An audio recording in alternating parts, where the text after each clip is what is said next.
phone. You can edit it to look good. Okay. Yeah, we're online. Go ahead. It's a committee meeting, so just you can stand up. Yep. Okay, it's 1:33 p.m. I'd like to go ahead and call the meeting to order.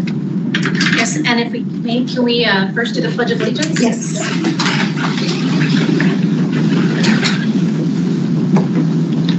Pledge of Allegiance to the flag of the United States of America, and to the republic for which it stands, one nation, under God, indivisible, with liberty and justice for all.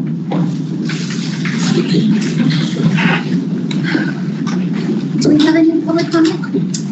we did not have anyone sign up for public comment. We do have some other individuals here if anybody would like to. Sun Metro, are we okay? I know we have an agenda item, but anything under public comments? Okay, so there are no public comments. I would like to make some opening comments. Yes. Well, first of all, I'd like to say Happy New Year to everybody. I hope that January has treated you kindly so far. I'd like to thank you all for allowing me to be part of the LGC board and for the Commissioners Court for placing their trust in me to take on this leadership role as chair of the LGC. I've been fortunate enough to be able to kind of sit on the sidelines supporting Commissioner Leon over the last couple of years. And so I feel like I have a bit of a soft landing, but I appreciate your patience as I get to speed and involved with everything that involves being the chair of this great organization. I wanted to just quickly mention why it's important, why the LGC is important to me.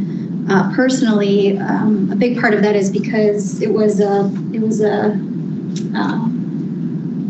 project that was close to Commissioner Leon's heart, and so in the spirit of continuing a lot of the work that he started, I want to do everything I can to make sure that we're moving the LGC forward in the direction that he and the other commissioners envisioned.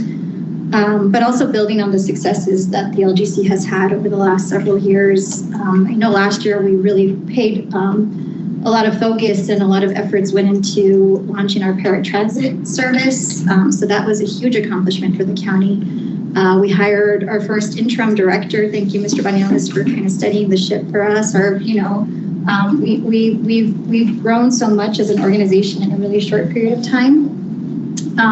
But to me, it shows the benefit of working together collaboratively as a collective and how much more we're able to accomplish when we work together versus when we're working apart or against each other. So to all the other board members, I want to say thank you for allowing me to sit here with you. And I'm looking forward to what we're able to accomplish this year together. I will do my best to work in partnership with you to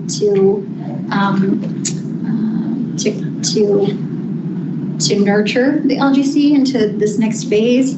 I'm excited that we're going to be able to hire a new executive director soon and everything that's going to come with that. But more than anything, I hope I can be a champion for the LGC and for our transit services. I personally live in the unincorporated areas of the county in Montana Vista, and I take great pride in seeing our buses run almost every day. I encounter one, and so the mission of the LGC, which is to serve, in many cases, our most underserved and marginalized communities,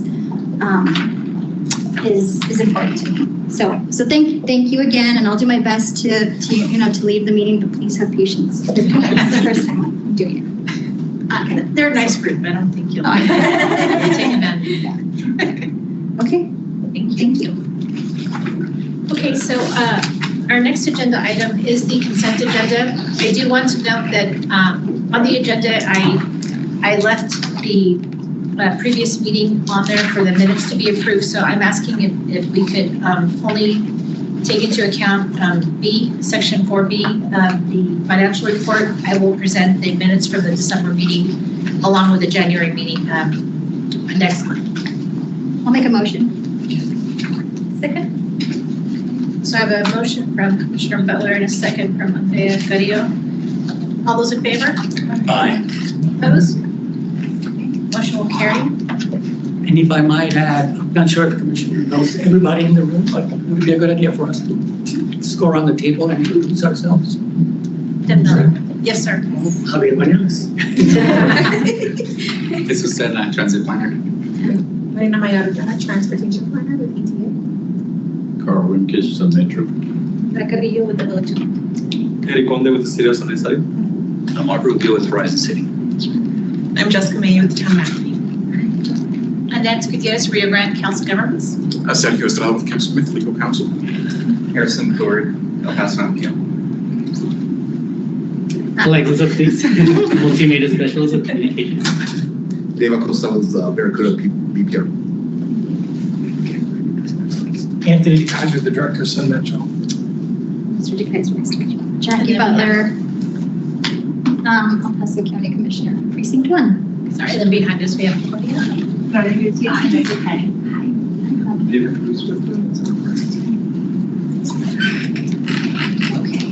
All right, well, thank you for that, and I apologize, we should have done that firsthand. But we'll go ahead and move on to item 5, and with item 5, the first item that we'll take, 5A, is to receive a report from the interim director of transit services, and this is regarding the month's operational, financial, and other relevant activities. Mr. Bañales? Yes, well, as you know, I send a weekly report to the board on our activities for that week. At times I pick up a week and a half behind. And so I base the presentations that I make here, usually highlighting a couple of those items in the weekly activity report. For this report to the board, I just wanted to follow up a little bit on the annual report. It's about 90% complete, 85, 90% complete. We were out there taking some photos yesterday with a photographer with Barracuda and I. Taking some photos of the Vanderbilt program, the gold route, fixed route, and I think there was one more. But anyway, it was cold out there. We were out there at 7:30 in the morning. And so some of those photos will be included in the annual report. As per the bylaws, the annual report has to be prepared and submitted to the member entities, and then for you all to distribute to the members in your various town or city councils. And it's a way of informing them about the work of ETA and keeping them informed. Because, of course, as policymakers, they vote on a lot of issues that affect us here. So we want to be as transparent, and we want to continue to provide as much information to all the member councils, city, town councils, and the members. That's important. And so we'll be forwarding to you all a packet with about 15 or 20 annual reports, and you could distribute them to your not only the city council, but the city attorney, police chief, etc. I've been to the city councils, town councils of all the member entities, and I see that besides the elected officials, there's usually 4 or 5 or 6 other high-level city employees, town employees, and consequently, they should get a copy of the annual report as well. Plus, there should be a few extras for future use. And additionally, we can provide some more, because the distribution of that is going to be not only here, but we will distribute it also to the city councils throughout El Paso. For example, El Socorro will receive one as well. And then of course, county commissioners, the administration staff here within the county, state representatives, because what we want to do is make sure that they are familiar with ETA. We're a new entity, and consequently, as a new entity, it takes a while to get established. We want to make sure that we have a good, solid footprint within the county, and so that annual report will be very beneficial. By the same token, you all have about 15 flyers.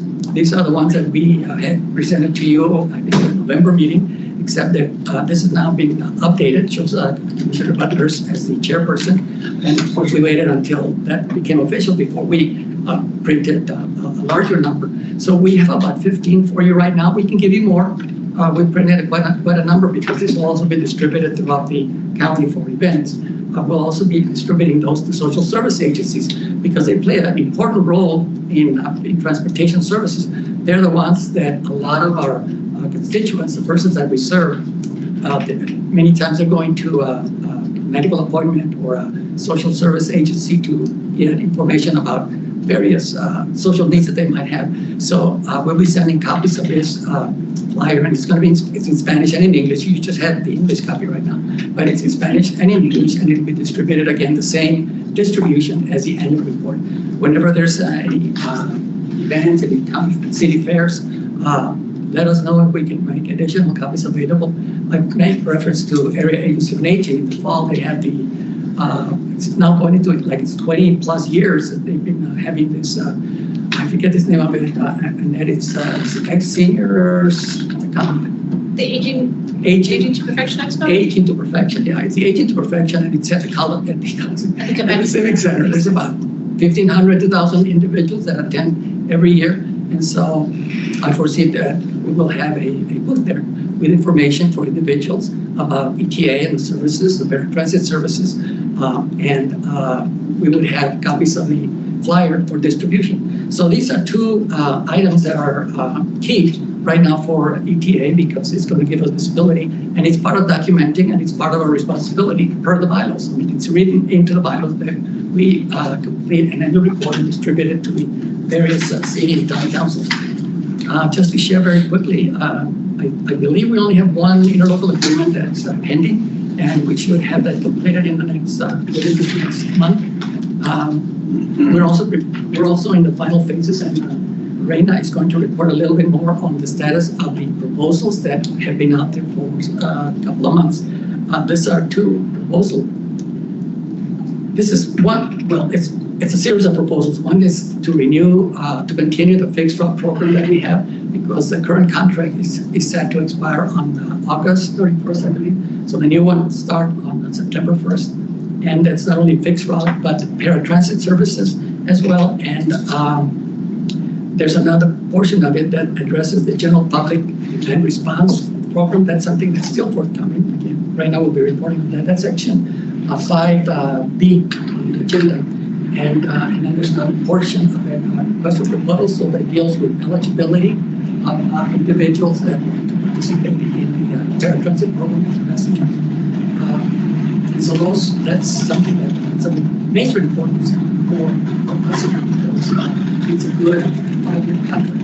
If we move forward with it, it's a good 5-year contract.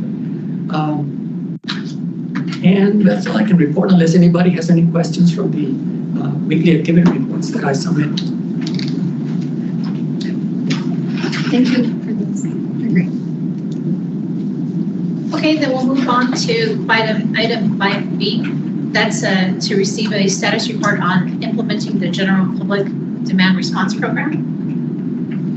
Good afternoon, board. My name is the transportation planner at ETA. So we put out 2 RFPs, as Mr.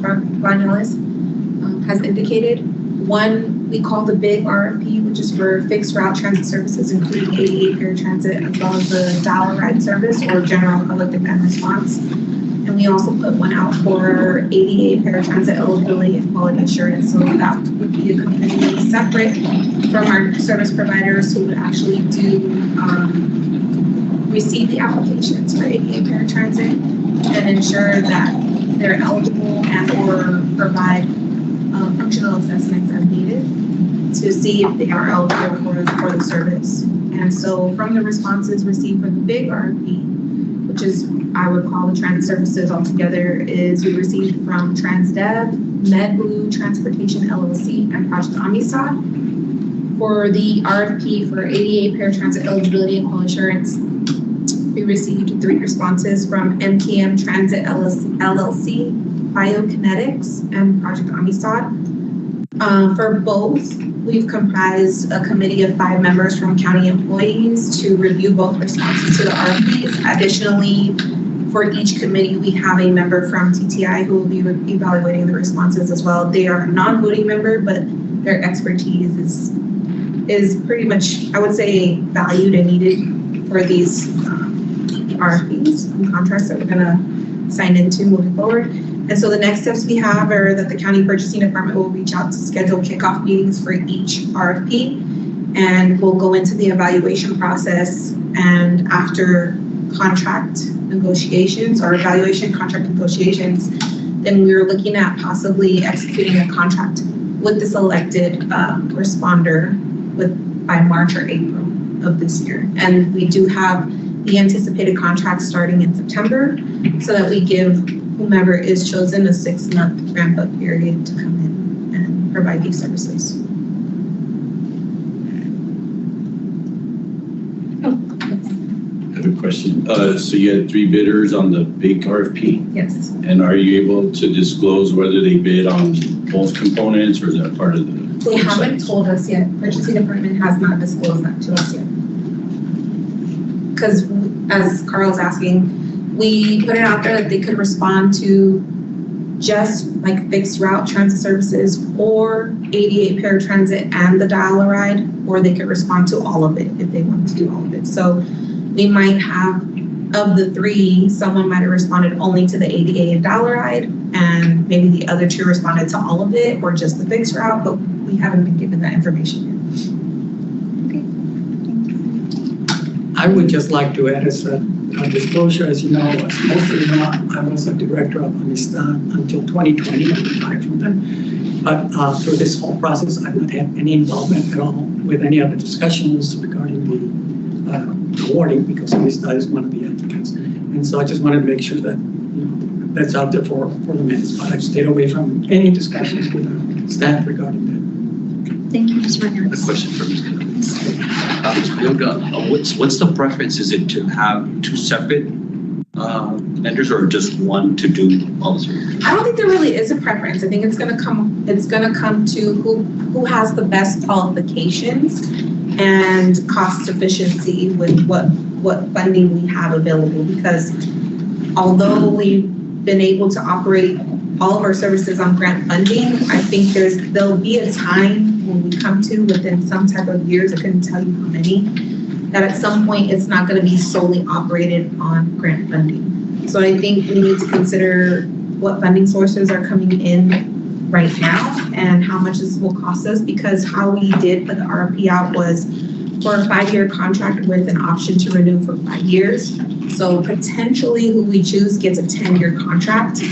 And so they consider that when they actually are giving us their price options.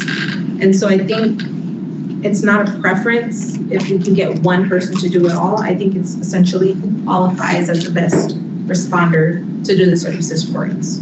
Okay, thank you. Any other questions? Okay, and you may have already answered this, but this takes us to 5C, status report regarding the ETA procurements. So that hasn't been covered as well? Yes. Okay. All right, so then on item 5D, this is an update on the status of the interlocal agreements between ETA and the member entities for FY25. I do need to correct Mr. Vinales, and that's because of the Council of Governments. We hadn't sent those out, the agreements yet, to ask for the councils to put those on their agendas. So we are still pending Anthony, Benton, as well as Clint. And so we did send those emails out today asking to be on the next city council agendas when available. And I did speak with Ms. Guadillo today as well for Benton. So we can get those on there, but Okay. they'll be in the next mix. I would think they probably won't be till February's meeting, but they'll Okay. Are there any questions for me with these items? Can you remind me what the County of El Paso's contribution is? So that we're holding on that one because the county has been providing the matching money for the grants, and so we want to see how we can true up at the end of the year to see how much has been contributed by the county. Because if the county submits a contribution amount right now, they might be double paying, and that's what happened in the previous one. Mr. Landeros, is there anything else to add to that maybe needs to be? Yes, thank you, and I apologize for my tardiness. Believe the commissioner, the county's responsibility is about $800,000, but when we look at the amount of matching funds that we have in the grant accounts that the transit that ETA staff manages, it's about 650 to 700,000, and so really our balance is reduced to about $100,000 because those matching funds are accounted for in the formula that TTI put together. So instead of the county providing money to ETA and then receiving a reimbursement for those funds, we would reduce our match on the front end. And so I think one of the items that we've discussed is changing the structure under which the ILA is executed with the county, where the county's reimbursement almost comes at the end of the year, after we have a chance to true up all of the matching funds that the county's done. At least so long as the county continues to be the recipient of the money. But we're looking probably at about $100,000 to $150,000. Okay. So I just, I would like to see that consistency when we report how much each member is contributing. Yes, it's been a difficult process, and Yeah, it's I think we're getting complicated. closer to it, but yeah, we're not there yet in terms of the dollar. Okay, thank you. Okay, so then this will take us down to 5E. This is to discuss and take action on the proposed additions and revisions to the LGC bylaws. I'll go ahead and bring up the document that was included in the agenda, which outlines the chart. There's a chart to outline what changes are being made. So let me pull that up right now. And Ms. Brunellis, would you like to cover this item? Sure. As soon as it comes Oh, up. I'm sorry, I did not follow the screen with that. I apologize. Let me do that right now. And this is a document that was distributed in November, and then in December, I commented a little bit about it. There's been only one major change or addition since then, since you saw it. And as I mentioned in December, bylaws are living, breathing document. They're not set in stone. They can be modified depending on the parameters per the bylaws. And so we can go down. The very first one is actually a new item that you had not seen before. And this has to do with the proposed addition to Article 2, Section 2.01 that speaks to the board function and authority. And the current wording does not exist because this is not new item. But the new wording would be as follows. Appoint an LGC board member to the El Paso Metropolitan Planning Organization Transportation Policy Board. Said board member will be one of the county's 2 appointments to the LGC board. The rationale for that is that the opportunity exists to have an LGC board member appointed to the MPO board of directors. The 2 EP county appointees include a county commissioner and a county administrator at the uppermost management levels of the county. And so this is a new item that adding to the bylaws with your approval. I've been vetted through legal, and from that standpoint, it's okay. I don't know if you want to speak to that. Yes, sir. Actually, I think I have some comments. I actually reviewed these before the meeting, and what I wanted to call to the attention of the chair and the board members and Mr. Manuelis is, first and foremost, the way the proposed change is worded, it would limit the authority of appointing someone to the MPO. It would be limited solely to a board member, and therefore, if in the future you wanted to, appoint your executive director, this language doesn't provide for that flexibility. So, depending on what you all think is what you really want to do, we could change board member to representative or something similar. Secondly, the second sentence that says said board member will be one of the county's 2 appointments to the LGC board. In full disclosure too, I act as general counsel to the MPO, but I don't think there's any adverse or conflicts of interest right now with the issues that we're discussing. But if this board appoints a representative to the MPO, that person could potentially be a County of El Paso representative, right? But not necessarily so. So we could change the second sentence to said board member or representative will be the representative for the LGC to the MPO. Not necessarily, what I'm trying to do is separate the representative that comes out from this body from the county, directly. The county of El Paso already has, 2 seats for sure. The county judge and commissioner in NLE. Ms. Norma Palacios is there, and she's a county employee, but she's there as a representative of the county transit authority. right? So that's what this will be, right? The representative from this body will take that position, but not necessarily be a county employee or county rep. So those are some questions I had. I don't know how Those are, the way this is worded right now is legal. Is that correct? Yes, it's what? Excuse me? No, it's legal. Yeah, it's legal. Yeah. Yes. And so just to add a little bit of context, right? So the MPO bylaws, as Mr. Estrada has commented, previously provided for the county to have 2 members of Commissioners Court, 2 elected officials, and a 3rd member representing El Paso County Transit. The bylaws also say El Paso County Transit or Countywide Mass Transit Authority. And so the Commissioners Courts recently had a conversation about the authority that they have to appoint members to the MPO board. And the MPO staff informed the county that the 3rd appointment that they had made had been had transitioned over into ETA because of the fact that we are now effectively operating as a countywide transit authority. And so I asked Mr. Mañales to include this for our discussion because given the fact that the county is at this point in time the recipient of the funding, the largest contributor of the funding, we routinely meet here.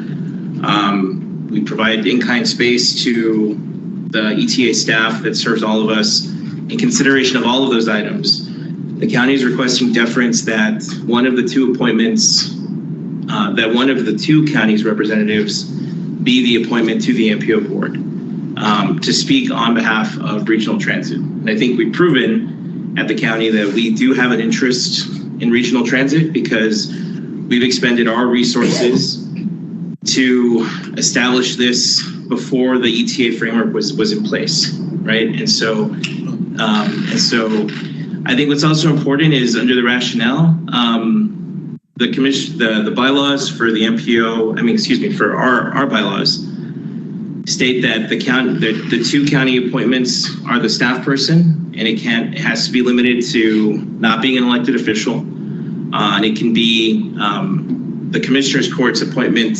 That would be my appointment, and then the chair is not necessarily limited to a member of Commissioner's Court, right? In this instance, the Commissioner's Court has twice now appointed a county commissioner.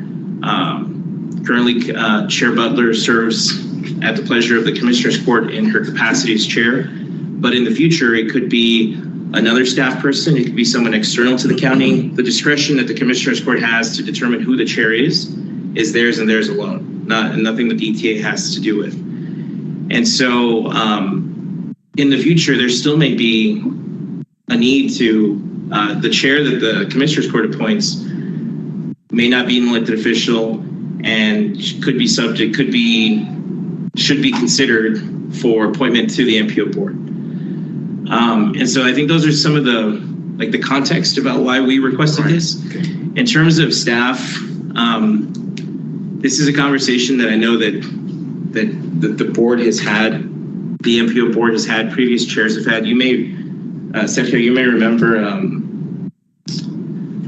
former Commissioner Bettis, now State Rep Bettis, when he served as chair, talking about the role of the policy board being a policy-making entity and not necessarily staff, and so separating the roles and responsibilities from TPAC to the policy board. And so I think it's in this interest that as the board for this organization, ETA, it should be limited to a board member to serve on the MPO board. And I think at the same time, we would likely, not related to this, but we should probably petition the MPO to consider amending the bylaws to allow the executive director of ETA to serve on TPAC, similar to the way that the Sun Metro Sun Metro is given a seat, as is the city of El Paso, right? There's a distinction between the transit and the highway functions that are present there.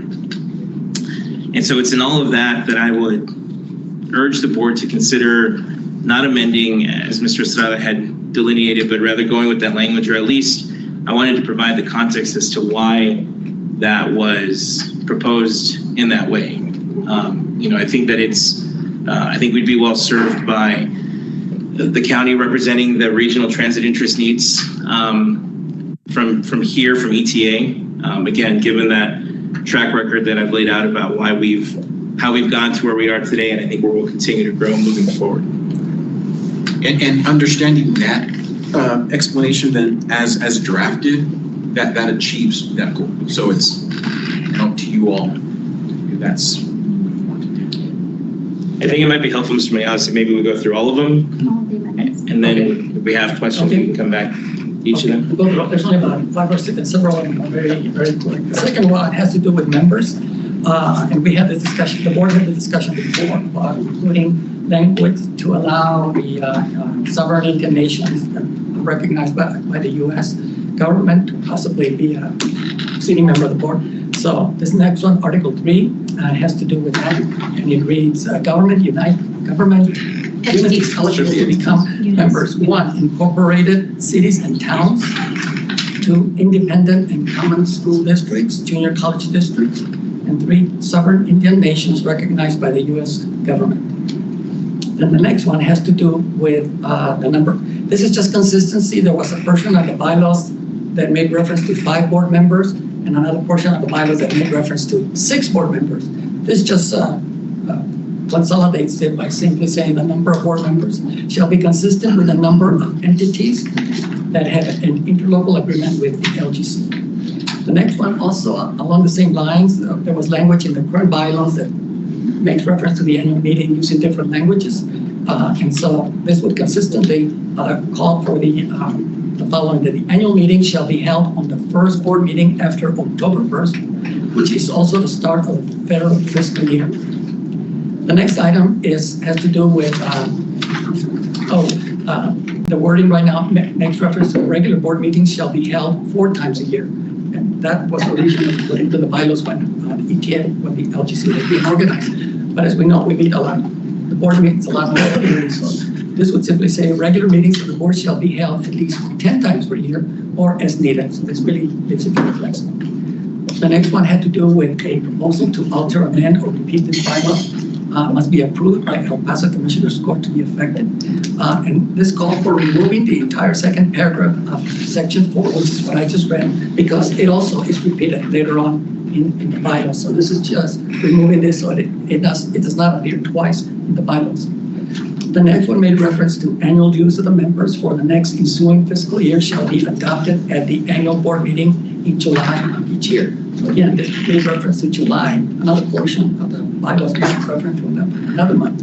So this is consistently says annual dues of the members for the next ensuing fiscal year shall be adopted at the annual board of directors meeting of each year. Now we didn't put an "in" because I'm not sure exactly what the pleasure of the board is in designating the month that you want to have designated as the membership, as the annual membership year. The next one has to do with the corporation shall have an annual audit, and the language would be changed, well, expanded actually. The corporation shall have an annual audit performed by a qualified independent auditor or auditing firm. The audit shall be performed as soon as after the conclusion of the corporate's fiscal year, September 30th. It shall be presented to the board of directors by January 31st of the following year as applicable and reflect the financial accounts and transactions of the preceding fiscal year. And we haven't done this simply because it's a new entity. We're barely getting established, but this will be the case henceforth. Then the following item also has to do with a similar thing, the annual report. The current language says, following the conclusion of each fiscal year, the corporation shall prepare and present an annual report to each local government unit that reflects the activities and progress of the corporation for the preceding year by April 1st. So the proposed language simply is as follows. Following the conclusion of each fiscal year, September 30th, the corporation shall prepare and present an annual report by January 31st to each local government unit that reflects the activities and progress of the corporations for the preceding year. And then the last item made reference to a code of ethics, but it wasn't included attached to the bylaws, and henceforth we'll make sure that the code of ethics that's been approved is included with that. So those are the proposed changes. As you can see, there's not too much other than the first one. that warrants a lot of, changes to the current bylaws, just clarifications. Thank you, Mr. Hernandez. As you mentioned, the bylaws are a living document. And so to me, this demonstrates the progress and the growth and the evolution that ETA has had since these bylaws were first drafted. So thank you for going through them and making them more consistent and removing kind of redundancies. Does anybody else have questions or comments about the bylaw changes? I had a question. Under 406, I know we're cleaning up some language. I remember working on these with the county attorney's office, and I think our goal there was just to be duplicative by design, right? And so I don't know if perhaps instead of the full language that we say that these amendments, are subject to 12.2 or whatever that section is, 12.2, right? So, because it's the same exact language like Mr. Bonilla has pointed out. It goes on to say under 12.02 that amendments, proposals to alter, amend, or repeal the bylaws shall be, it's the exact same language. It's duplicative. I don't know if that's necessary or not. And looking more at Mr. Estrada to say, is there value? Is there harm? Well, I don't think there's any harm, right? Okay. And, you stating that initially it was done with some kind of intent. Yeah. I would hate to undo it, not knowing fully what that intent was, because we might not be thinking of it, fully right now. Yeah. And know that there's no harm in having duplication. Maybe leave it as is for now, and then either just wait until it becomes an issue or find out what the true intent was when it was drafted as. Yeah. Because I hate to go back and undo things, knowing that in the past something came up or whomever was drafting this knew of some potential issue and thought, hey, it's a good idea, and then us here today to just undo it, not being aware of what that reasoning was. Yeah, and I think the intent, you see a lot of, in the original bylaws, absent the amendment that we kind of opened this item up with, there's a lot of deference to the county, right? You can't establish quorum without a county representative. And that was because it took these concessions, if you want to consider them to be that, for the Commissioner's Court to kind of hand over the reins of transit, right? And so I think as the organization continues to evolve and some of those concessions become merited based on the performance of ETA, some of those may start to wind down, especially if ETA ends up being the recipient of the funding. And I think that's a whole different discussion than where we are now. But absent that, I think, even this last time, there was questions by members of the court about the MPO appointment and saying when did we give that third appointment away? Because they viewed it as a dilution of their appointment authority. And so I think it was really just operationally to drive the point home that the bylaws can't be amended unless the Commissioner's Court is in agreement with the changes. And so I don't know that it needs to stay in its exact language, but perhaps a reference to say that any revisions, instead of having the full language, you can just say a proposal to alter, amend, or repeal these bylaws must be done in accordance with section 12.02. Right. And then 12.02 goes into that full explanation. So that way the sections are tied to each other. Right. If I may, I'm going to bring up the bylaws as they're shown. I know this won't is good, but I'm wondering if maybe there's reference to it in 406 because they talk about what is required for affirmative votes. And so it makes mention that the affirmative votes of all 6 directors shall be required to approve the following.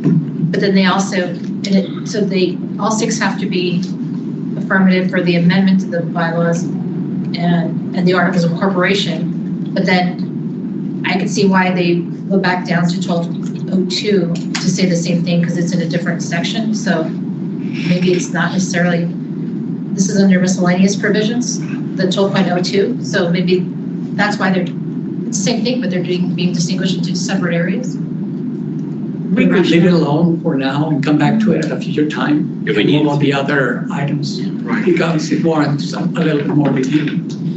And so right now, it's required that this be unanimous vote, based on how that's, That's what it's showing under 406. right, it's the affirmative vote of all 6 directors. But there's a question here, because there's more than 6 of us now. There's 7 now. So we maybe want to. But I think the intent Is everyone. was everyone, right? Yeah. So let's, I would say we have to stay true to that. And then, we have to obviously update that. So that would be another, was that included in your revisions? No, I saw. We missed that one. Yeah, Can we add that to the proposed amendments to remove 6 and can we include the affirmative votes of all directors present or? From participating entities or? I'll tell you what happened. I as legal counsel, reviewed this, but did not give it a holistic review. And that's really what is warranted here. We have to see how these specific changes affect the rest of the document. So instead of it being a final action item today, why don't you all take this as an opportunity to provide your input, see what you're feeling with regards to the proposed changes, and then we come back to you with a final draft of the proposed amendments, taking today's discussion and feedback into consideration. Because I do think there might be other things that need to be amended just because of certain changes that are happening here, and then changes that we notice have happened in general with ETA that merit updates to the bylaws. Are there other sections besides 4.06 that we think will require a closer look, or are we just talking about that section? Well, what I'm proposing is that in light of these specific proposed changes, I do a holistic review of the entire bylaws and see where else other changes are triggered. And then I'll bring that back to you all next meeting with Mr. McGillis. I'm okay with that. The impact regarding the NPO item, does that weigh into this? Is there a timeframe when everything is to be done? well, I mean, it's not gonna, based on it's not gonna be effective until the Commissioners Court approves it. And so we wouldn't be looking at having this on the agenda at the earliest until February 3rd. So I think that the MPO discussion that we have posted on the agenda for later today can move forward, and then we'll just come back with this. Okay. And then potentially, if we were to appoint someone else in the county representative, you'd be looking at a legal non-conforming appointment. But I wonder, yeah. So like, let's say that we appoint Mr. Rubio to MPO today, that's the will of the board. And then we come back and we amend the bylaws and we make it that it has to be one of the county representatives. Right. We made that appointment when we had the authority, when the bylaws were silent on it. Correct. And amended that. So then we would just. It would apply to the next appointment. I'm sorry, say It would apply to the next appointment. Right, but it could be placed on the agenda again for reconsideration. Right. To comply with the new bylaw. Yes. Yeah. Yes. I mean, and clearly, being practical about it all, we all understand what the goal is, right? Right. And what the intent. So we're not going to let, bylaws and technicalities get in the way of what we want to achieve. So true. Yes to your comments. So we'll go ahead and postpone this item? Table it, but with feedback, I mean, is there any other feedback or comments on the proposed changes? For example, Mr. Manolis, I was going to say under Article 4.01, where we talk about the membership, the proposed amendment is the number of board members shall be consistent with the number of entities that have an interlocal agreement with the LGC. I can envision a situation where we have interlocals with other entities that are not board members, right? So we can simplify that just by saying that the number of board members shall be consistent with the number of entities that have joined the LGC. And I understand what you're trying to achieve through that amendment, so I think we can wordsmith that just a little bit. But It's the pledge agreement, it's a contribution agreement, right? So the motion could be to table up there next month. Does that create an issue with Paso County? With both the commissioner and a staff level board member? For what? Well, with this language, the number of board members shall be consistent with the number of entities. So El Paso County has 2 board members. Well, the board, I think the chair is distinguished from the board members. Okay. Right. So like the county is considered to have 1 board appointment, but then the county also appoints the chair. Right. Got it. So, yeah. And there may be value in that section 406, that duplicative reference. Just specifying that. And then reaching out to Erica Rosales Gaglione in the county attorney's office, who helped draft these, Okay. just to get the legal thought about why that was there, and if there'd be any. And I'll tell you that now as part of the transition, handing this back to the county attorney's office, I am in, close contact with them and speaking with them constantly, so I will bring this up as well. Great. Okay. Yeah. But So then the motion is to table. Is there a motion to table this? I'll make a motion to table this. second. We have a motion from Commissioner Butler and a second from Mr. Rubio. All those in favor? Aye. Opposed? Motion will carry. And we'll move on to our next agenda item, which is 5F, and this is to discuss and take appropriate action to appoint a member of the El Paso Area Transportation Services LGC Board of Directors to the El Paso Metropolitan Planning Organization. Well, I wanted to make a couple of comments here, and thank you, Mr. Landeros, for getting everybody up to speed on the conversations that have happened at Commissioner's Court in recent weeks. I think, given the discussion we just had on the bylaws, my perspective is that I'm really happy to see the seat transition at the MPO to the ETA. Again, I think that it is appropriate, and it shows the progress that we collectively have made to expand transit around the county, regional transit services. And I think ETA, the LGC, is one of the most innovative, collaborative efforts that I've seen local governments engage in. And I'm really proud of the progress that we've all made, with a few little hiccups here and there. But I'm really excited to see this major milestone, which is the ETA will have its own representation on the MPO, because we all understand the significance and the importance of the MPO in advocating for policy and funding for what we're trying to accomplish here.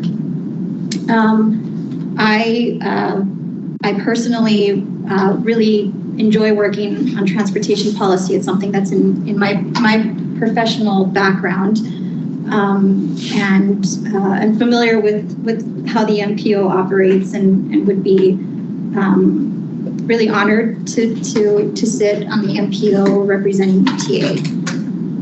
However, I understand that there's other logistical issues. We have two county commissioners already having seats on the MPO, and I know that while it might be doable, it would create a lot of administrative and logistical issues to have a quorum of the Commissioners Court sitting on MPO.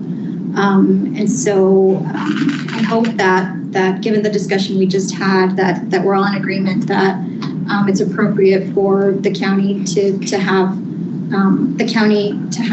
one of its directors be that representative on the MPO for ETA. And so given all the logistical issues that come with quorum on the MPO and Open Meetings Act violations there, I would like to nominate Mr. Landeros to be our representative on the MPO.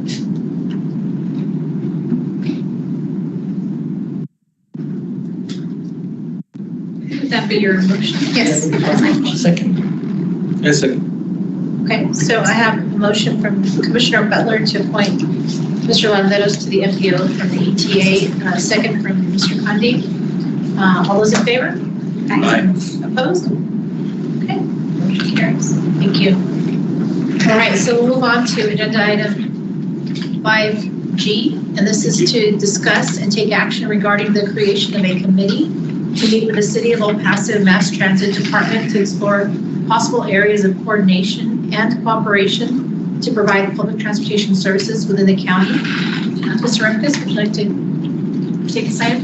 Sure, thank you. So Sun Metro requested, well, we actually met with Mr. Banyales, and I think out of that conversation, this item was the outcome of that conversation we had. So over the past couple of years, Sun Metro's been in a position of either being approached by an individual community or the full board or vice versa, where we wanted to engage the board in discussing some potential transit opportunities, coordination, and it can sometimes get difficult depending on the ability of just working with the staff member, their limited authority, or only working in the interest of the county versus the entire board. So I think this request makes a lot of sense to maybe have a coordination committee that can work directly with Sun Metro, where the board's delegated some discussion and negotiation authority, so that we have a partner we can engage, and vice versa. The board has a representative if you have a direct request from Sun Metro to get things vetted and packaged before they come back to the full board in good faith.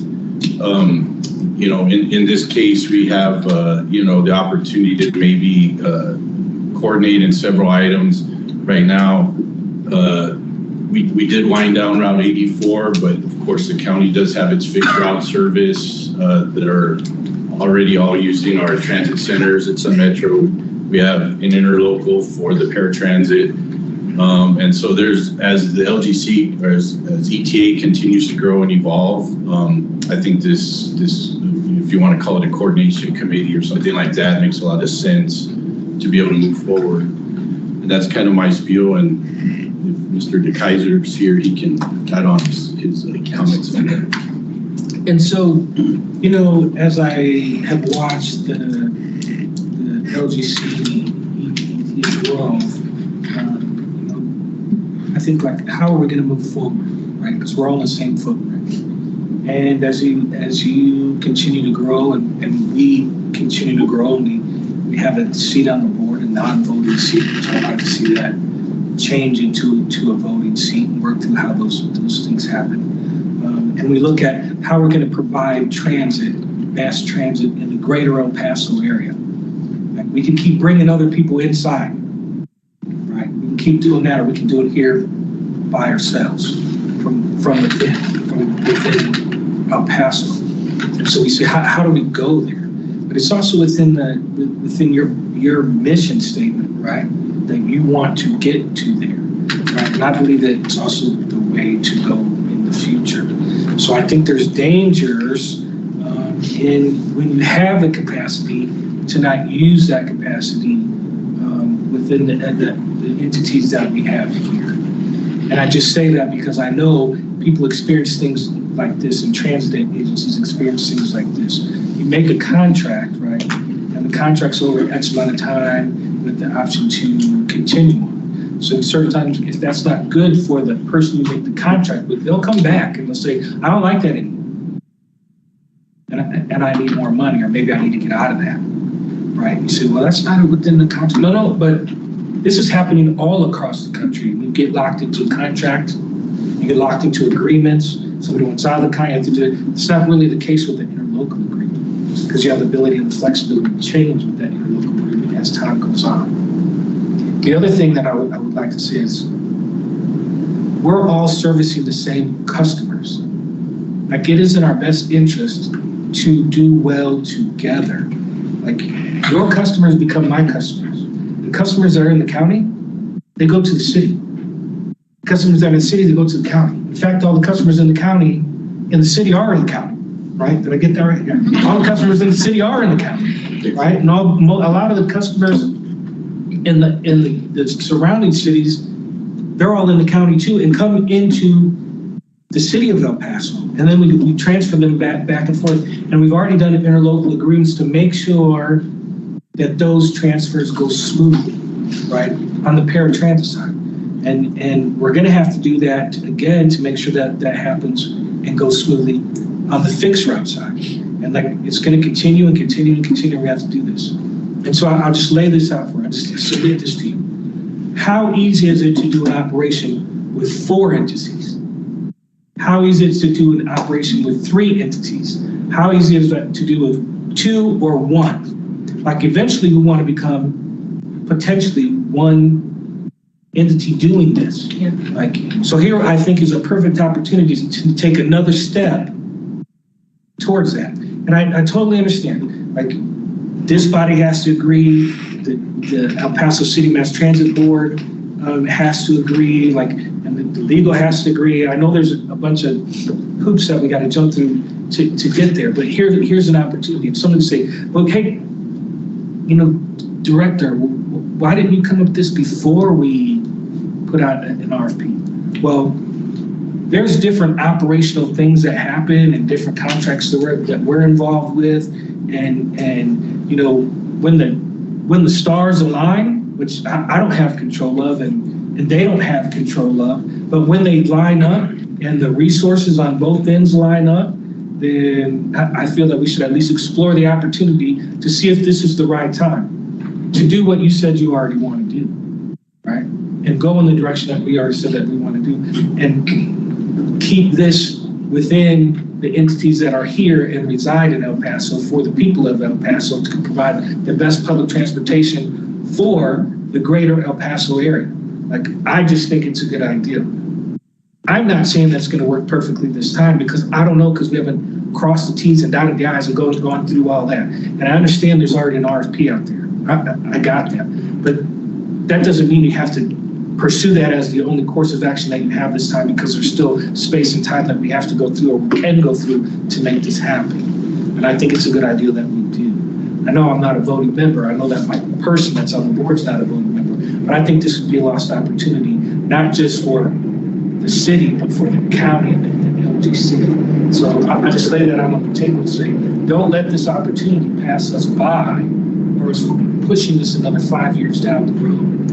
And then the resources may not line up then. And then we'll be doing this again, maybe not in 5 years, maybe 10 years. And it's what you, this board, this committee has said they wanted to do, is the direction you want to go. And now I believe is the time that we have a perfect opportunity to do this. Maybe not in its entirety for direct, for paratransit and fixed route, but for one of them, I believe for fixed route.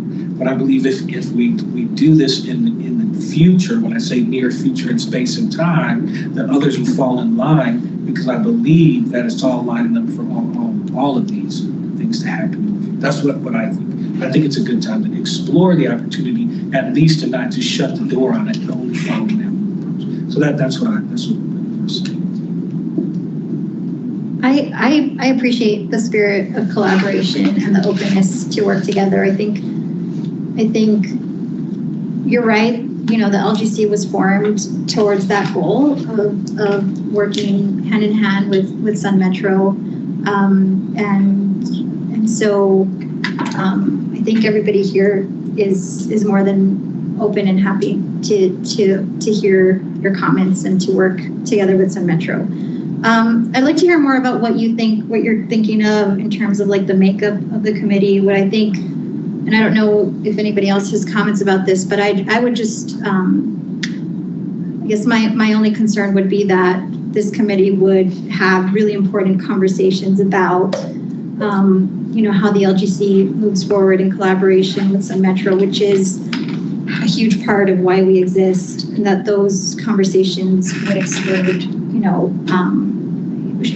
should maybe happen at the board meeting level. I think it's just that engagement. I don't want to speak for Mr. Banyales, but as a staffer, I think they don't want to overstep their bounds in terms of representing the full board when they do have also county responsibilities until that's fleshed out. So I think maybe that was the idea of having some board representation in this committee, not authority to approve anything, right, but to kind of have those discussions, like Mr. Kaiser said, about feasibility. We don't want to bring anything to the full board that isn't vetted.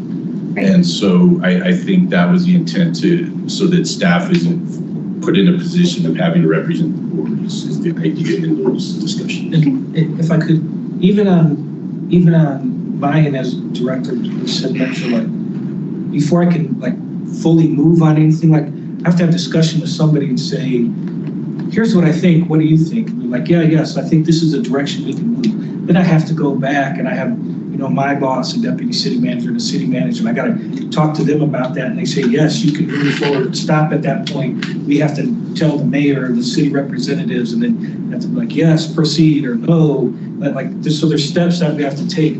But if I have to have something to make sure that we're moving together towards a goal that has some authority to say, yes, you can keep moving in that direction.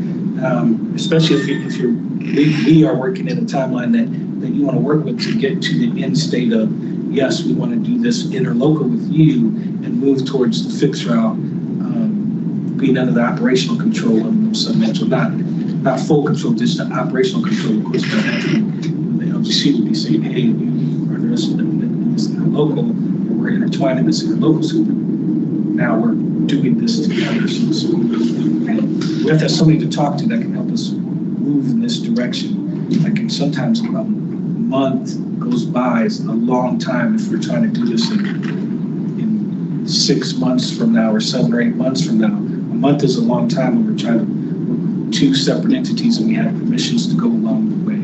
So that's what I think. And we do have discussions with Sun Metro on an ongoing basis. You know, we share through the interlocal agreements. We use transfer stations. Of course, we use the depot over here for our vehicles to store them there, to work out of there.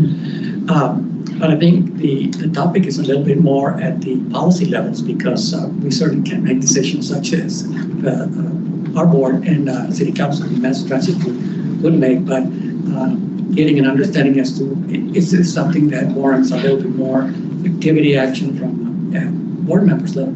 The handout that I just gave you, the flyer, if you look at the mission statement, that's been there for several years, I'm sure. And this perhaps is an opportunity to look at that a little bit closer. But it does, it is a statement that really, what is being discussed right now fits into that whole process of the mission statement. And I think we currently have 3 agreements between the city and county or LGC. The fare agreement, transit licenses, the paratransit. Yeah, there's CNG for fueling, and then we have the joint project, or the project that's going to be the EVs at our West Side Transit Center. I'm sure in the future the funding, 5307 is going to be an issue. The fixed routes, as Anthony's alluded to. So having this coordination committee makes a lot of sense, just because of the degree of interaction, I guess is what I'm trying to say, between Sun Metro. Chair, if I might, Mr. Manuelas had brought this to my attention whenever the meeting occurred, and I thought to myself that it would have been nice if the executive committee would have been empowered to kind of have that conversation. But the executive committee right now is comprised of 2 of us. There hasn't been a 3rd appointment made to that after the Mr. Medina left with San Elisario, and so it could be the option that it's the executive committee that has this conversation, or there's an interest in what we're limited to is 3 members, so we don't hit quorum, and so it doesn't have to be the executive committee at all, right? I think it could be any 3 members that are interested in exploring this. Time is of the essence because we are in the process of the RFP being opened. We want to explore what we could partner with Sun Metro on. It has been the ultimate goal of this planning effort, was to try and have a seamless regional transit experience for people to get on in Fabens, and come downtown, that it not be a series of buses, but rather just one system operating together. So, but it could be I think that's at the front of the agenda, right? But other coordination issues will continue to pop up, and this committee could help vet that. So it could be either of those structures. I don't know if the board, if the chair appoints. I know the chair appoints the committee, And Mr. Estrada, does the board ratify committee appointments? Or is it just an authority enumerated to the chair? You know, I'm not quite sure. Well, we did last time was we asked for volunteers and then the board approved The it. board approved it. Okay. However, you know, with that said, Mr. Landeros, is it that the executive committee was given a narrow scope of authority and this clearly doesn't fall within it, and therefore they can't be the committee that gets assigned to vet this issue? No, they could. They could, okay. Yeah, I think they could. You know, the only thing I'm going to say is, in my opinion, we've created lots of committees. And I've lost track of how many we have. We need to kind of narrow, like some of them we have to just, they've served their purpose. You know, for example, in NPO, we have an executive committee. We have the TPAC, and we have an executive committee. And the executive committee meets a week before the NPO policy board does, and they do a lot of the heavy lifting on policy issues. And perhaps we can craft our existing executive committee to be like that. Ultimately, it's all up to you all. But my only real concern is we have lots of committees already. Not a lot, but we you know, more than I think is appropriate for a board this size, although we do lots of things. So you could create a new committee, and I do think that we have to have, you know, the chair would nominate or identify who she'd like to be on that committee, and it would be approved by the board. I think that's how we've done it in the past, and there's a reason for that. Or we could just delegate this to the existing executive. No, that just conversation. And if I may just, we do have a schedule for the executive committee that is supposed to meet 1 week prior to the board meeting. So we do have a vehicle for that. It would make sense to me to have the executive committee function as this committee that works with Sun Metro. So we're not, you know, adding another committee, and it seems the executive committee was formed for this purpose, which is to have more high-level policy discussions and make sure that the appropriate issues are brought to the board meeting the next week. So. You said you have a vacancy on the committee right now? Who's on the committee? So Mr. Landeros and Mr. Rubio. Okay. So I mean, what you could possibly do is the two existing members of the executive committee can meet on February 12th with Sun Metro. On the 19th, we can put on the agenda to appoint the third, and they can come in for the next meeting in March. Well, we can identify the third member now as well, couldn't we? Yes, you can. Okay. You can identify who it is. Yeah. Really. So just to clarify, those are posted meetings. If it doesn't mean the committee can't meet sooner than that. They're not posted because there's no quorum. And it's just 3 members. So we won't have to wait until the 12th. Oh, well, I was just offering that up since that was an agreed upon schedule that we haven't necessarily been adhering to, but it's there. Right, but the purpose is for it to be agile and to be more efficient than waiting for a monthly meeting schedule. And I think having 3, make sure that at least one is available to me and represent the committee whenever those needs arise. So how often were you thinking about this committee meeting? I think it's more just so that we can set meetings as needed. And I think having one probably early next week would be advantageous, so we can start to compare numbers and ideas to see if it's good. And would there be comparable representatives from the city? Pardon? Would there be comparable representatives from the city? Because well, I think that's the conversation that Anthony mentioned about along those lines. So I don't think this is going beyond the agenda item, but previously the board had voted to explore allowing Sun Metro to join as a full voting member. So if the executive committee is empowered to coordinate these transit issues with Sun Metro, then that's obviously something we want to discuss. But we're not currently part of the executive, so we'd be representing the staff, you know. But anything that's agreed to still has to go to our mass transit board as well. So we're representing our end of the bureaucracy. So It's beautiful. Very eloquently put. Well, I'm happy to volunteer myself as a third member, but would prefer if another member of the board volunteered for this third seat.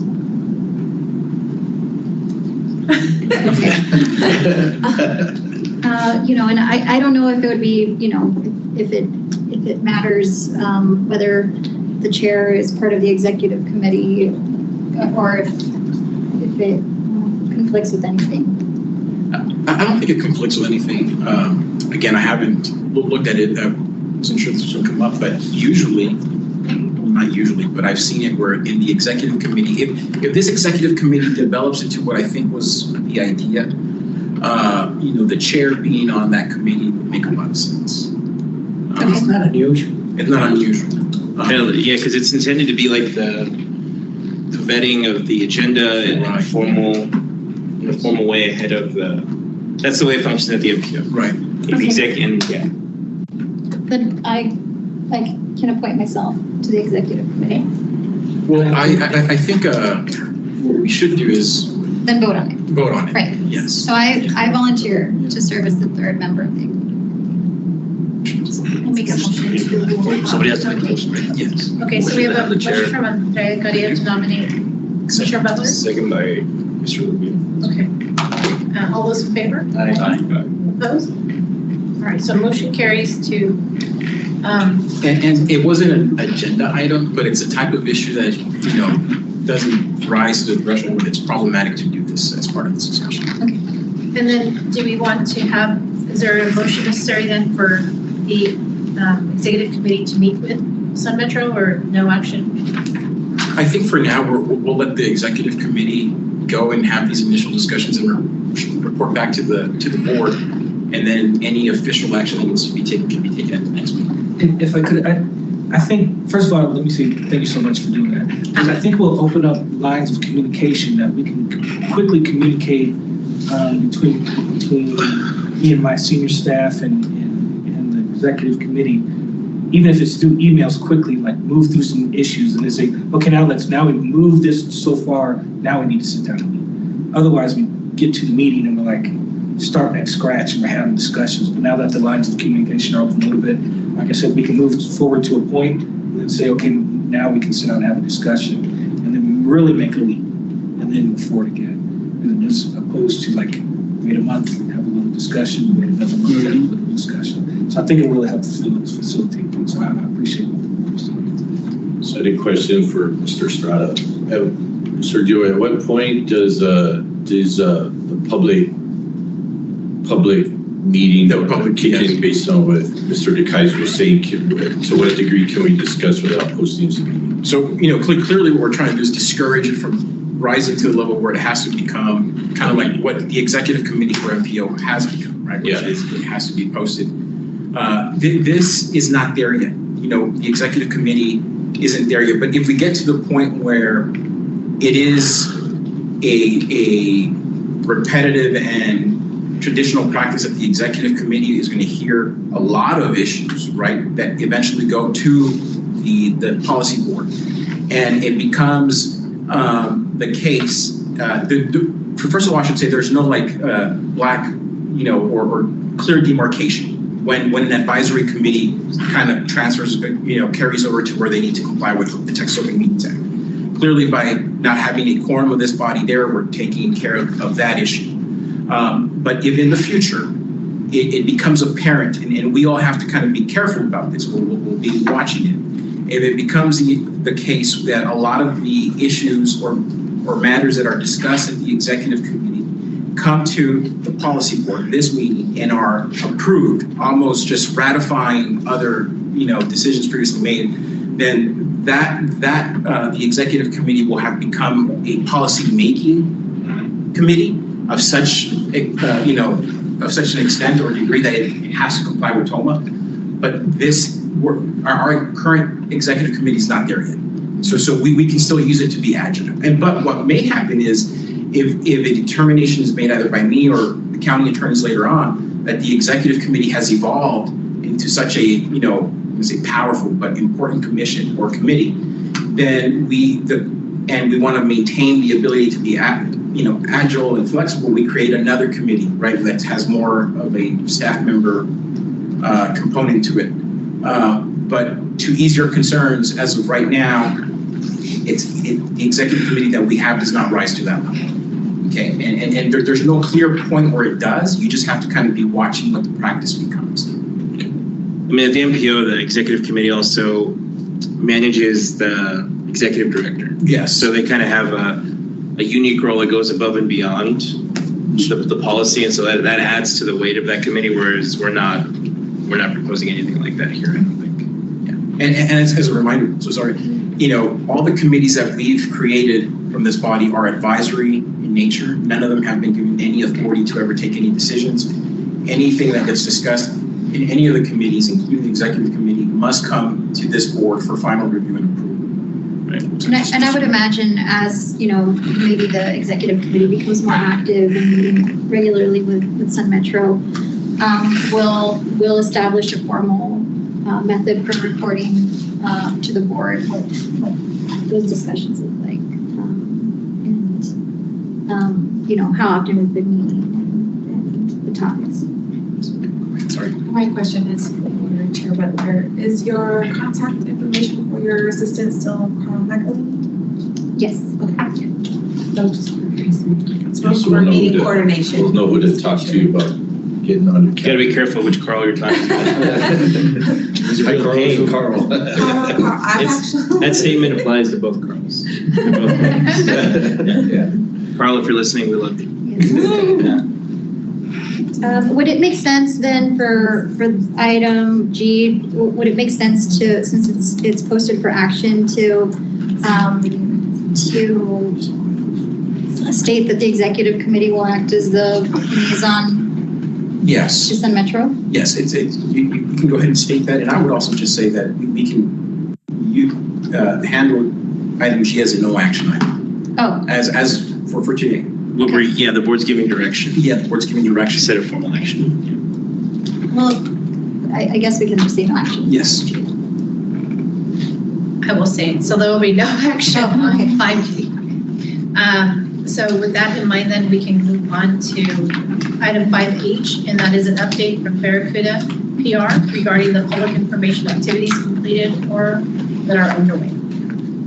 We have David Acosta with Barracuda here. Board, Dave, most of you already know me, David Acosta from Barracuda PR. To start off by just welcoming Commissioner Butler to the board and congratulate you on your new seat with the Commissioner's Court, of course, and also here. So I'm looking forward to working with you guys, as well as continue working with the staff, ETA. As everyone knows, who was already previously here, we had been working on informing residents in the Socorro area of the elimination of Route 84. Since the last time we met, we began phase 2 of that communication process. So I just want to give you guys an update of what was completed. We ran phase 2 from December to the end of the year, which is when Route 84 was eliminated. In that time, we distributed by hand 2,000 8x5-inch flyers. Those flyers were distributed along the routes in the Lower Valley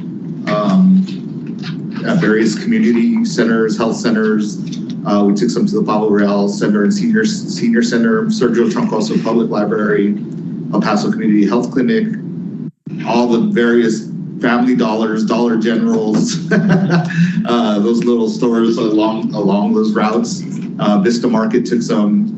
A lot of barbershops and salons were happy to take them. So we distributed, and then restaurants as well, and then also on board ETA buses.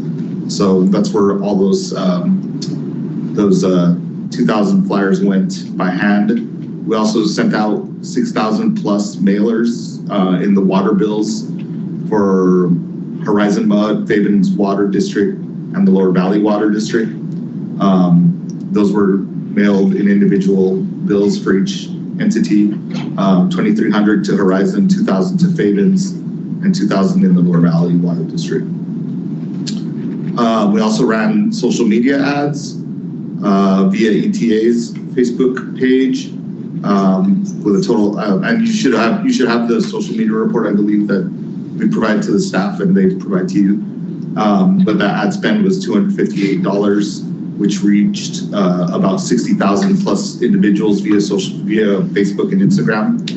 And those ads were seen 80,000 plus times.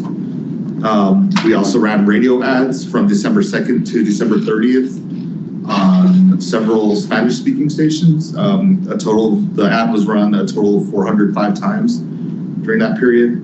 On EXA, 122 times. Tricolor, 95 times. Suavecita, 105 times. Que Buena, 83 times. In addition to that, of course, we took on the earned media for that as well, which basically means pushing the story out to the media. And you should have links for those spots as well, where we appeared on television news. We appeared on all 4 English stations, KFOX, CBS, KBA, KTSM, and both Spanish stations, Telemundo and Univision, as well as had a story in the audio about it, which ran in print and online. So that was the total amount of for phase 2 of all the outreach we did to get the word out that Route 84 would be leading us at the end of the year. And from what I heard back from ETA staff was they maybe got 1 or 2 phone calls with questions about it. So it would seem like all that outreach did its job. In addition to that, previously we had already distributed FAQ sheets to the drivers of the buses. That way, if anyone came aboard the buses, they had answers to any questions that might arise. And it seemed like that did a pretty good, was a big help for riders as well. So. And now that we're in the new year, we're continuing to just remind people. We're in the process right now of fine-tuning some social media posts just to remind people that ETA has routes throughout the county to serve you, including routes that can still help people from Socorro that are in the area. And those should be up and running soon. So. I would just like to add, San Metro also did our portion. We had our outreach people also helping before the effective date and after. And we also did social media, things like that, to inform people. And probably we only had like a couple people. Probably those are the people that you got the call complaining about it, but we provided the information we had. And now that we were also provided with the new website, that's something that our customer service has ready to provide the customers with. But we were expecting a little bit more, and fortunately, everybody was okay with the changes. Yeah, I mean, in my experience, I would have probably expected a little bit more too, and so I was happy and surprised. Also, in addition to that, the social media toolkit that was given to ETA and also San Metro was also provided to the county of El Paso, and I believe they did post some of the social media on the county's accounts as well.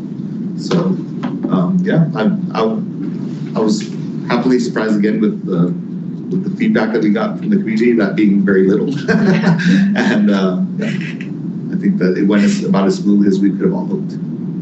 So far, so good. And as I probably mentioned, it was a collaborative effort. So Metro helped us. I mean, it was getting word out and they offered. So it was, thank you for helping us. I know that we've been kind of trying to also send these links or social media tickets to the board members. Are you guys able to post on your sites as well? Okay. I don't know if you guys have any questions. You mentioned moving forward, like sending reminders to the community. How long do you expect that we need to be communicating this, or is it just perpetual? As far as the route going away and the new route updates, I think this month and maybe February. Part of February. Part of February will be fine. And that's because I know Dave did send us something to review. and we hadn't been able to, so he did remind us this week to review it.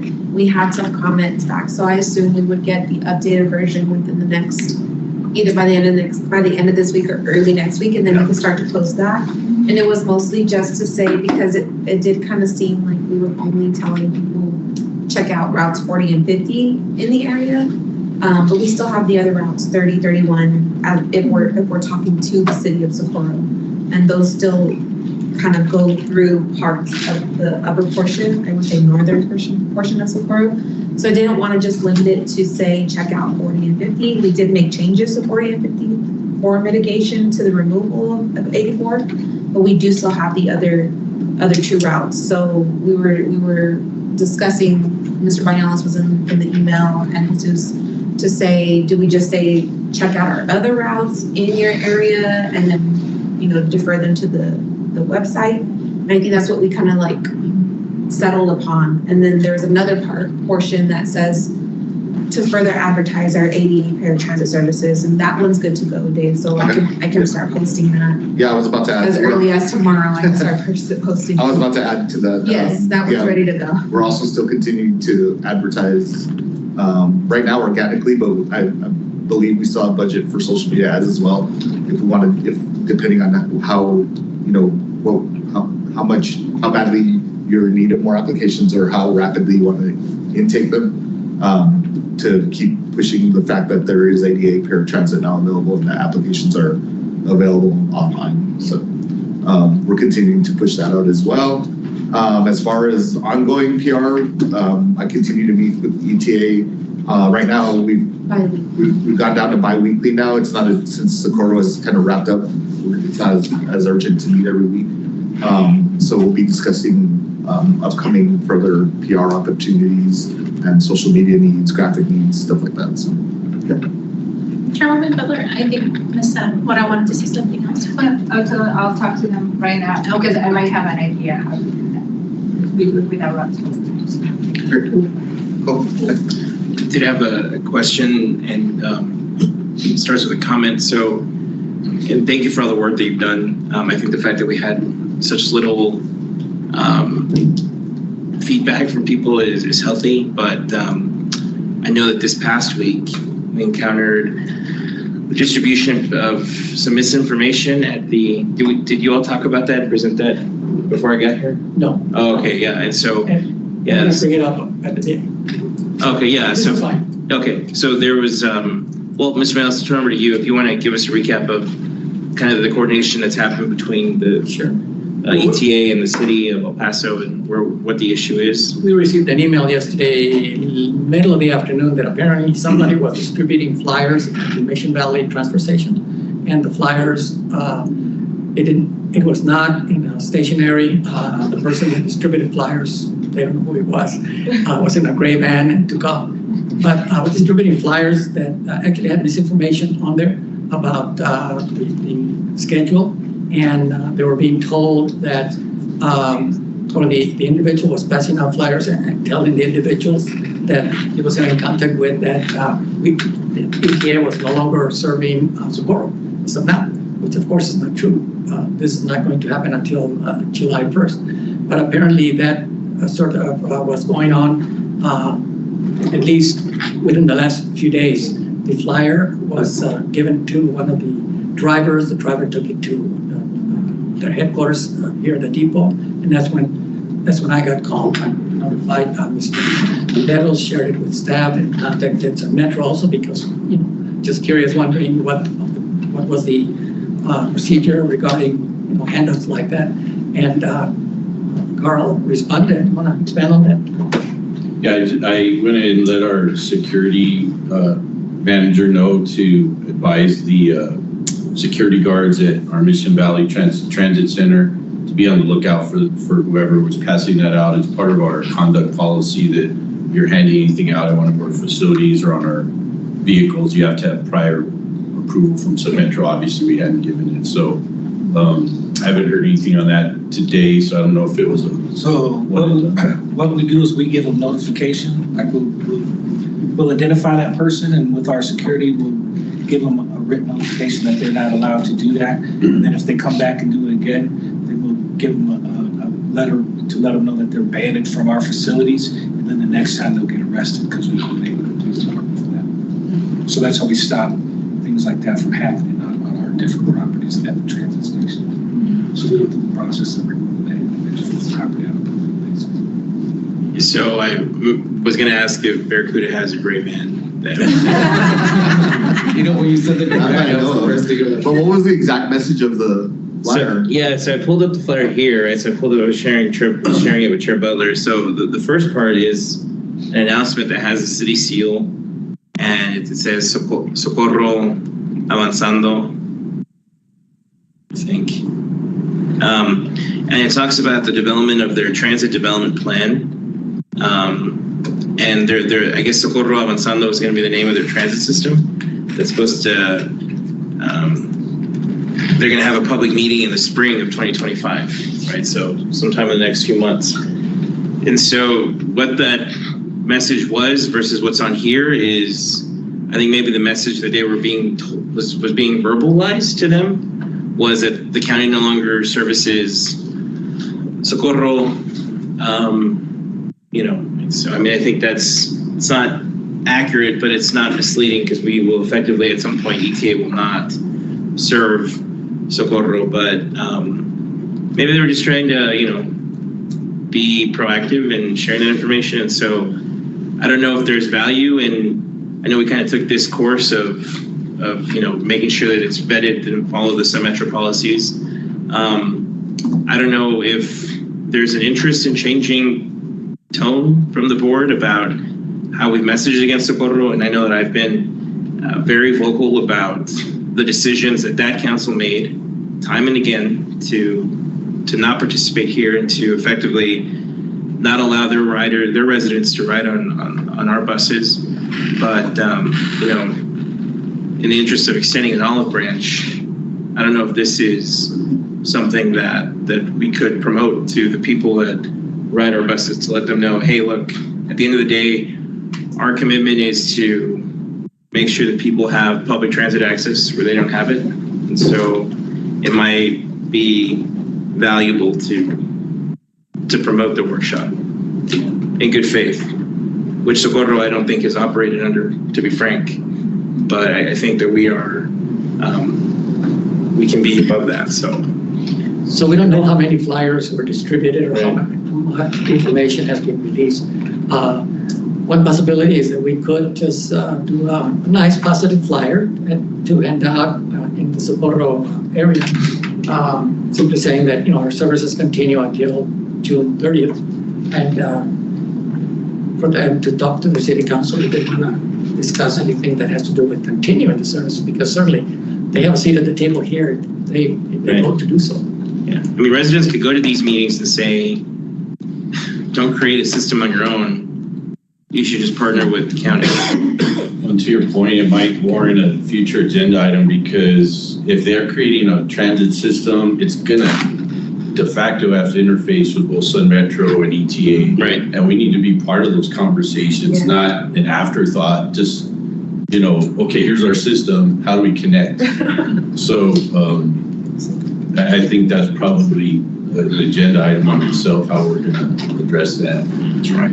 I would worry about promoting their workshops without a way to communicate the real valid concerns that we have about Socorro starting their own transit system, and the implications that's going to have. I think from what I've seen that's been publicly available, I don't think that the city of Socorro has been transparent with their constituents and their residents about what it's going to take for them to start their own transit system and how long it's going to take, how much funding it's going to require versus,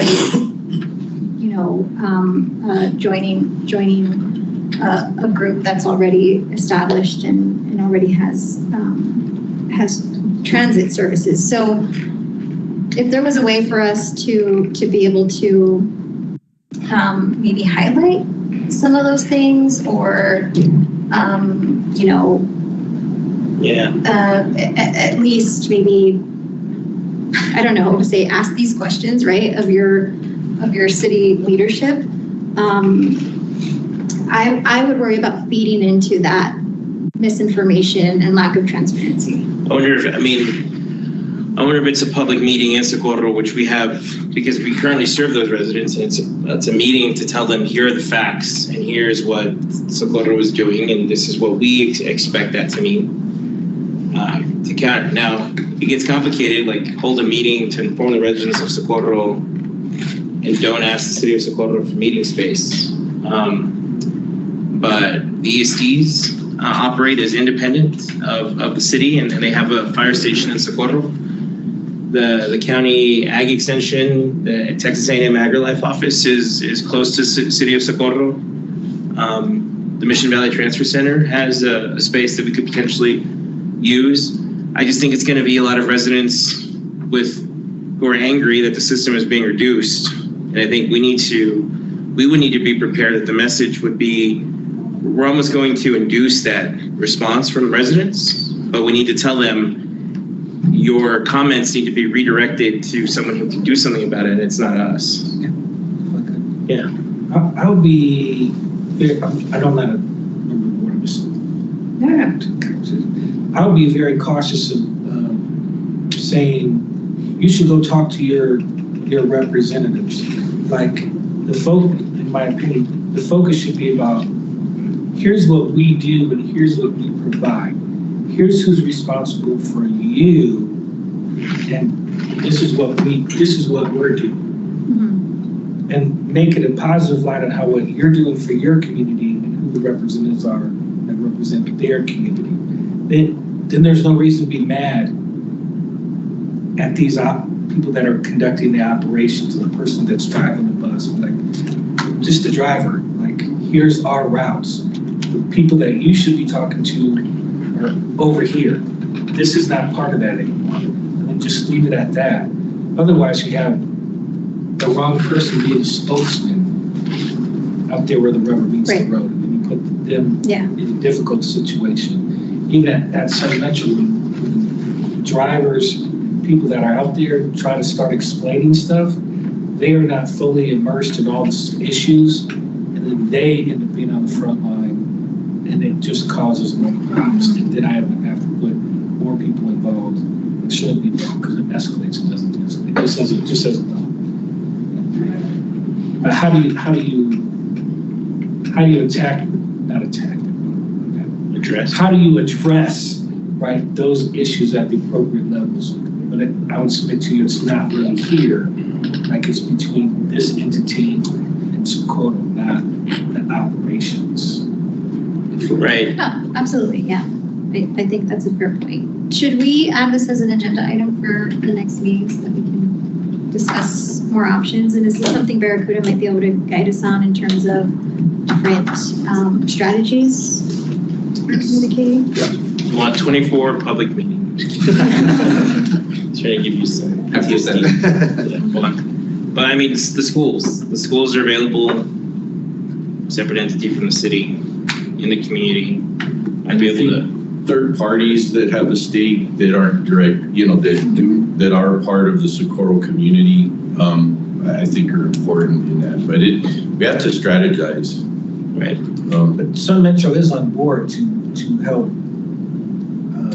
in advertising routes that connect at transfer stations, at the Sun Metro transfer stations, like where you guys, your routes come in, like we're all about advertising how those connect at the transfer station to help create seamless transit for all the residents. And then when people come, they can be like, where's mine? Where's mine? Right. And then there's even messages that if you need transportation to this area, this is the responsibility of this entity, not these entities. These are the ones that connect here. Not saying good or bad, just making statements of facts. Just the facts. So they know who to contact to get there. Neutral statements. I mean, we also have to, you talked earlier about stars aligning. Yeah. It's not lost on me that the county judge swore in the new mayor for the city of El Paso. Mm-hmm. And we're having conversations about furthering our partnership on transit, and I think that's great. It's also not lost on me that the member of council who did advocate in different times and did place a sign back on the agenda for Socorro City Council to consider funding and joining the LGC is now the mayor of the city of Socorro. Yeah, and that's Cruz, right? Mayor Cruz. And so perhaps there might be an opportunity to share factual information, right? Like the startup cost of a transit system is X. We estimate it to be X. And there's costs that go into it like fleet management, dispatch, operations, all of those things. And it's been my opinion that providing that the county, would fund Route 84. We were spending upwards of $300,000, almost $400,000, I think, toward the tail end for that service. And that route, and that was one route. That was a big bus. It was a long route, but we can estimate what the cost of one new route is, and certainly be able to say what those estimated costs would be and share that with the public, and then also share how much the city is spending developing its own plan. And it's been my point that you could have just joined the system for much less than you've spent on hiring a consultant to develop a plan that is going to have to figure out how to interface with two different transit operators in the end. And develop a maintenance plan, have a maintenance facility. Right. Pay someone. I mean, now they're going to have, right now.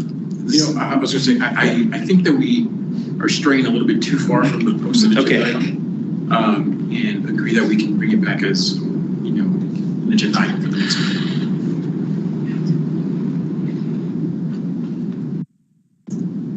All right, so then there was no action on agenda item 5H. So we'll move on to agenda item 5I. This is to discuss and take appropriate action regarding contracted legal services for the El Paso Area Transportation Services, LGC, including evaluating the existing agreement with Kim Smith and the proposal received from the El Paso County Attorney's Office. This item was placed in case there was any movement to bring forward to the board for this meeting, but at this time we don't have any updates in terms of the agreement from El Paso County Attorney's Office, but they have been in conversations with Kim Smith. So I think we can table this item or just no action. Just to let you all know, I received the county attorney's proposal, reviewed it, made some comments, and we discussed it again earlier today, and we agree that it should be ready for your review and approval by the next meeting. So no action? No action. Okay, so then we'll move on to agenda item 6, executive session. And this would be for pursuant to Texas Government Code 551.074, discuss the candidates for the El Paso area, I apologize for the mistake, Transportation Services, Local Government Corporation, Transit Director of Operations. Is there a motion to go into executive session? I'll make a motion. Okay, there's a motion from Commissioner Butler and a second from Ms. Mayhew. All those in favor? Aye. Opposed? All right, motion carries, and the time is now 3:16.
So go ahead.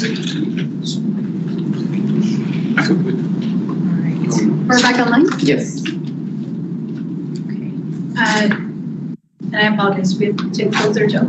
We need a motion to come out of executive. We have a motion to come out of executive session. I'll make a motion. So we have a motion from Commissioner Butler and a second from Jessica May to come out of executive session at 4:50. All those in favor? Aye. All those, anyone opposed? Okay, motion carries. And this will take us to agenda item 7, which is the regular agenda, discuss and take appropriate action regarding the selection of a candidate for the El Paso Area Transportation Services Local Borough Corporation Transit Director position. There's gonna be no No action. action. Okay. And that'll take us to adjournment. Is there a motion to adjourn? So moved. Second? Second. Madam Chair, can I make an Favor? announcement? Okay, and motion carries. Yeah, I was gonna make an announcement. Yes. Oh, Mr. Rubio has an announcement. Yeah, mostly for staff, for the ECATs. So Horizon City is getting ready to finalize the design for the, not finalize, but start the design of the transit plaza. So we wanted you all to participate, at least your staff, for the ECATs. So we'll be sending you an invite to participate in the commentary for the design of the transit plaza. Of course, especially the routes and all that, how they're gonna be changing to go into that. Oh, cool. Thank you, Mr. Rubio. Thank you guys. Also reaching to planning, Michael. So we're adjourned? Yes. Yes, Okay, thank you very much.